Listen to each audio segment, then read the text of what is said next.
Hey, bonjour à tous. Alors aujourd'hui, je vais vous apprendre la modélisation 3D avec Fusion 60. Pour ça, on va modéliser un support de clé USB parce que j'ai énormément de clés USB rangées dans une trousse et je m'y retrouve pas. Pour ça, on va se retrouver sur mon ordinateur et mon logiciel Fusion 60. Allez, c'est parti. Maintenant, on se retrouve sur mon logiciel de modélisation 3D. Donc, on va du coup commencer à prendre les bases.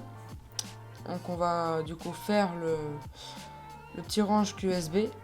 Donc pour ça déjà on va commencer par faire un dessin en 2D. Donc pour ça on va aller chercher l'outil esquisse. Donc on la sélectionne. Et là il va nous demander de sélectionner une face. Donc nous on va prendre celle tout en bas. Voilà. Du coup il va nous emmener sur une autre page avec des lignes pour faire des dessins en 2D. Donc moi je vais commencer déjà par un cercle de 15 mm. Et un autre de 20 mm de diamètre. Voilà. Après du coup on va dans solide et là on va sélectionner l'outil extrusion. Donc ça nous permet en fait de mettre notre dessin en 2D en 3 dimensions. Donc voilà. Donc moi je fais une hauteur de 20 mm. Voilà.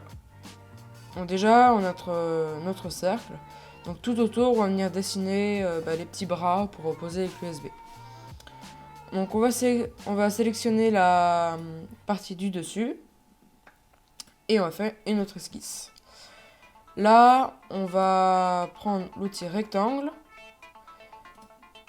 et on va faire un rectangle de hauteur de 70 par 12. Voilà. On va retourner dans l'outil extrusion pour extruder notre pièce. Donc là, on retourne notre pièce complètement. Alors il y a deux possibilités, soit on prend la flèche et on vient étirer la pièce, ou on peut rentrer les côtes, ou sinon on vient sélectionner la face du dessous, et là comme ça on va se retrouver donc bien face à face. Sauf là, moi je vais pas vouloir joindre les deux pièces, parce qu'après on va les duplier tout autour. Donc pour ça, on va dans le petit menu ici et on va faire nouveau corps. Ok. Donc voilà. Maintenant qu'on est comme ça, là on va refaire une autre esquisse. Donc on va sélectionner le côté. On va faire une esquisse. Et là on va dessiner un triangle. Donc comme ça. Comme ça.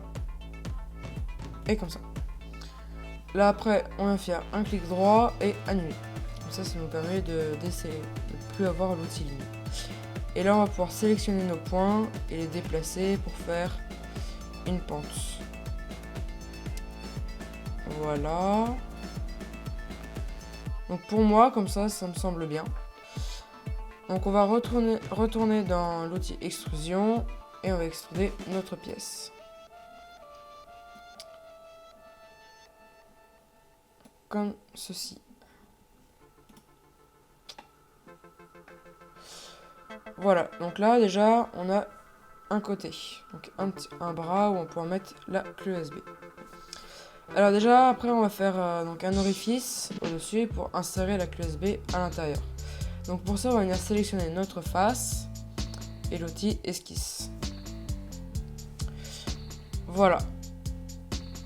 Après là du coup on va dessiner le centre de ce rectangle. Donc pour ça on va faire une croix.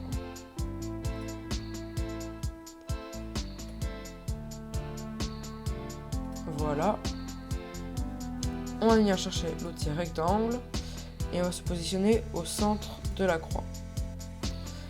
Et là du coup on va faire un rectangle de 4,9 mm d'épaisseur, de largeur plutôt, et de 12,4 mm de hauteur. Voilà, donc quand on est comme ça déjà on reconnaît le petit rectangle USB pour venir ranger la clé USB.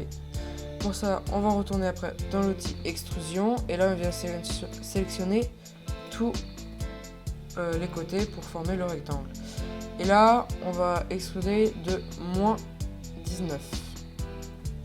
Moins 14. Voilà. On appuie sur la touche entrée. Et là, on va se retrouver du coup avec le rectangle formé pour mettre la clé USB à l'intérieur. Alors maintenant, on va vouloir prendre cette forme-là et la duplier autant de fois qu'on veut tout autour du cercle. Donc pour ça, on va aller dans Créer, là, et on va aller dans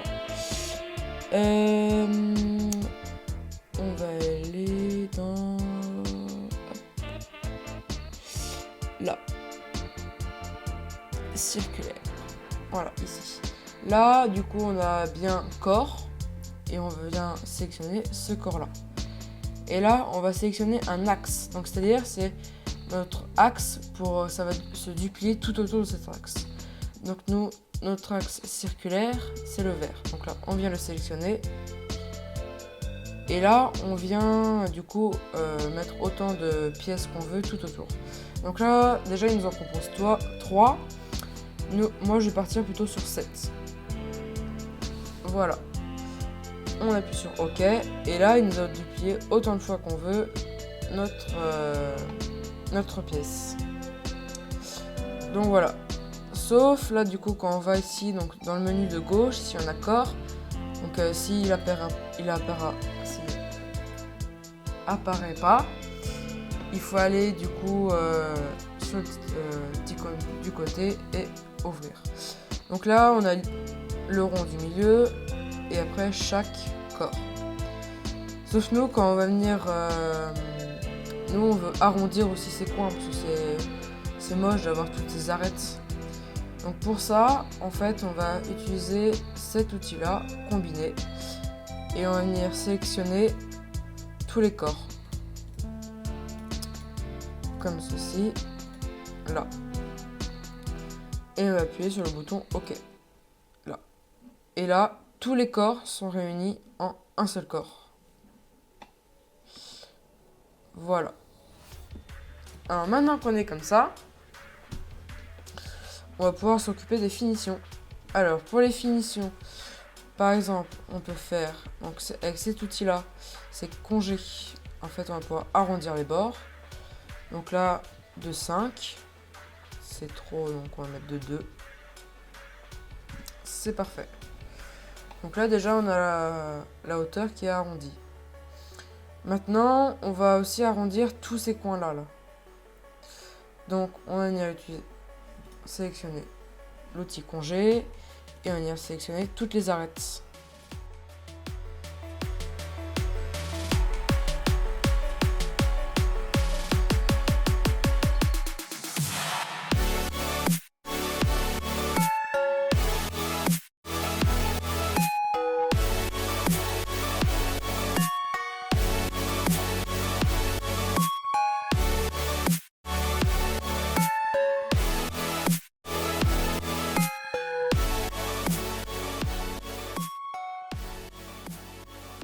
Maintenant qu'on a tout sélectionné, on peut se mettre sur la face du haut. Soit on rentre les côtes, ou soit on peut pousser avec la flèche. Et ça peut tout arrondir. Donc là, de 2,5. On va essayer de le mettre à 3 plutôt. Voilà. Pour moi, comme ça, c'est bien. Alors maintenant, on va sélectionner toutes les arêtes entre deux supports pour faire une forme plutôt arrondie. Donc on va sélectionner aussi l'outil congé et on va sélectionner toutes les arêtes.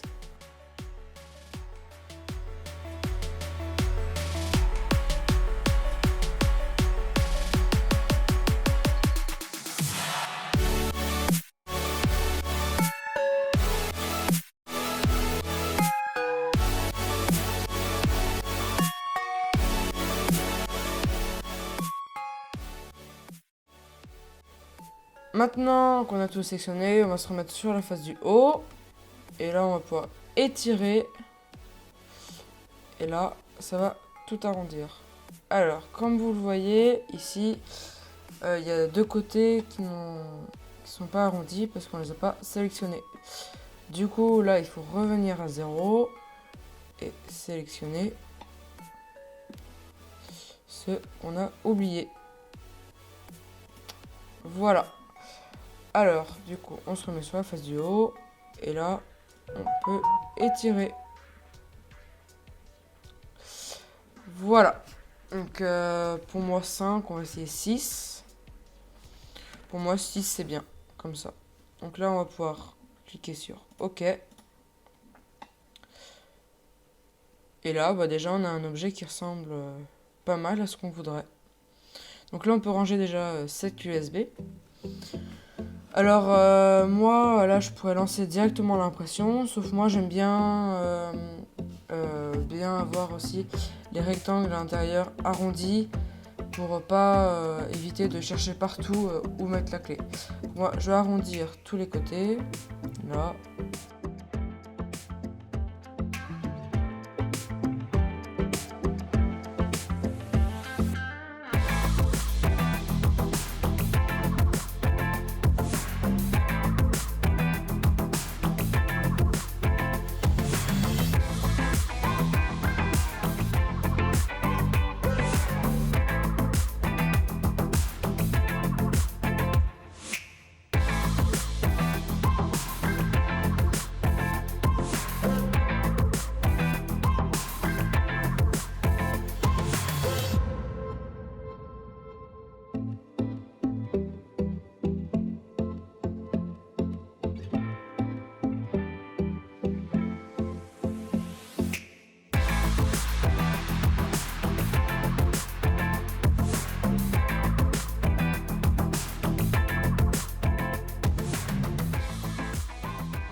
Voilà.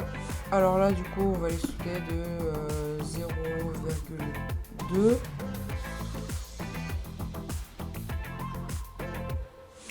Alors, pousser comme ça. Donc là, 0, parce que j'ai oublié de sélectionner ici. Alors, 1, ça donne quoi? Et 0,5. Et bah c'est parfait comme ça. Donc voilà. Alors après, donc c'est bien. Donc là, on a fini de modéliser notre pièce. Alors après, par exemple, si on veut faire des pièces mécaniques où il y a plusieurs pièces à imprimer dessus, et que là, c'est une couleur grise, bah moi, je vous conseille de changer de couleur. Alors pour ça, en fait, il faut juste appuyer sur la touche A. Et il y a un panneau de couleurs qui va s'afficher sur le côté. Voilà. Donc là, on a différents matériaux. Alors nous, pour l'impression 3D, c'est plastique qu'on utilise. Et là, on va dans translucide. Et moi, je vais le mettre en rouge. Et là, du coup, on a un beau rouge. Alors, si après, donc là, s'il n'y a pas toutes les couleurs que vous voulez, ici, il y a une recherche. Ou sinon, vous pouvez cliquer 2 fois sur la couleur. Et là, avec le petit curseur, déplacer le curseur, on va être plus ou moins en rouge. Voilà. Après, on fait fermer. Alors après, si vous voulez enregistrer donc ce que vous avez fait, ici, il y a une petite icône, enregistrer. Et vous pouvez mettre le nom. Donc moi, je peux l'enregistrer tout de suite. Après, on va cliquer 2 fois sur corps. Et on va mettre, par exemple, clé USB. Voilà. Et là, après on va faire un clic droit et on va faire enregistrer en tant que maillage. Et en fait, ça va permettre d'exporter donc cette pièce là en un autre format pour l'ouvrir dans un autre logiciel pour préparer l'impression. Donc on fait OK. Là, on va donc l'enregistrer. Voilà, donc maintenant notre pièce est enregistrée. Donc maintenant on va se retrouver sur un autre logiciel pour préparer l'impression. Allez, on se retrouve tout de suite. Du coup maintenant on se retrouve sur mon logiciel pour préparer la pièce à l'impression. Donc moi j'utilise Prusa Slicer. Je vous mettrai le lien de Prusa Slicer en description. Donc déjà on va importer notre pièce. Donc pour ça on va ajouter notre pièce. Et on va venir sélectionner notre pièce. Voilà. Donc là, quand on vient la porter, du coup, c'est comme ça. Sauf là, du coup, bah, va falloir mettre des supports parce que là, ça va s'imprimer dans le vide, tout ici. Mais sauf il n'y a pas besoin de support si on change de positionnement la pièce. Donc pour ça on va venir sélectionner donc, le petit icône ici et sélectionner la face du dessous, comme ça. Du coup là on n'a pas besoin de support. Et là, on va pouvoir rentrer dans les paramètres d'impression. Alors, les paramètres d'impression, c'est-à-dire le remplissage à l'intérieur, la vitesse, tout ça. Alors, déjà, les couches. Moi, donc, vous pouvez les recopier. Moi, déjà, c'est du 0,2. Donc, vous pouvez les recopier. Vous pouvez mettre pause. Le remplissage, 5%, on va le mettre à 10%. Rectiligne, on va mettre plutôt nid d'abeille. Voilà. Après, jupe et bordure, c'est quand on n'a pas un bon plateau et du coup la pièce n'accroche pas assez dessus ou quand on imprime de l'ABS. Donc moi, je vais pas en mettre. Les supports, on n'a pas besoin. Et la vitesse, moi, pour une bonne qualité, je suis sur ces vitesses-là. Voilà. Après, on va dans réglage du filament. Donc le réglage du filament, j'ai laissé de base, sauf ici. Alors, ici, c'est les températures. Alors moi ici je vais l'imprimer donc en PETG, donc c'est un plastique résistant. Donc pour ça la température de la bulle c'est 250 degrés donc partout et le plateau à 80 degrés. Au niveau refroidissement, moi je mets le refroidissement tout le temps. Alors là 90% du ventilateur en minimum, moi je vais plutôt le mettre à 70. Voilà, et après sinon j'ai rien réglé. Réglage de l'imprimante, après c'est pas pour lancer l'impression. Donc là, quand on a fait ça, on a mis les paramètres et là on va pouvoir découper maintenant. Et en fait du coup ça va nous permettre, du coup le logiciel va permettre de voir le nombre de couches qu'il y a, le temps d'impression, tout ça. Donc là déjà on en a pour 1h41. Le filament utilisé, donc qui est en mètres, c'est 6,63 m. Et après ici, il y a toutes les couleurs, les minutes. Donc en fait, les couleurs se retrouvent sur la pièce, ici. Et en fait, ça permet de voir le temps d'impression. Donc là, on va pouvoir aussi baisser ici et on va pouvoir voir l'intérieur de la pièce. Alors, niveau remplissage, pour moi, on est bien. Voilà. Donc maintenant, on va pouvoir exporter le G-code. Donc c'est-à-dire c'est un fichier que l'imprimante va pouvoir lire et interpréter pour imprimer une autre pièce. Voilà. Donc je vais chercher la clé USB de mon imprimante.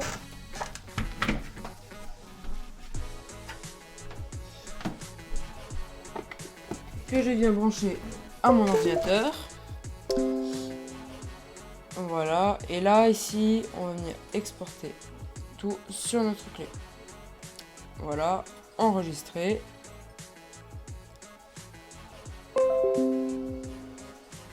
L'exportation est terminée, on va pouvoir éjecter notre clé, donc on appuie sur cette icône et on va pouvoir la retirer. Donc maintenant on va pouvoir lancer l'impression et on se retrouve juste après.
Voici le résultat de cette pièce qu'on a modélisé ensemble sur mon logiciel. Dites-moi en commentaire si vous voulez que je refasse une vidéo de modélisation sur Fusion 360. Du coup, pensez à mettre le pouce en l'air, à vous abonner pour avoir les prochaines vidéos et partager la vidéo pour m'aider. Et je vous dis à une prochaine vidéo. Allez, ciao!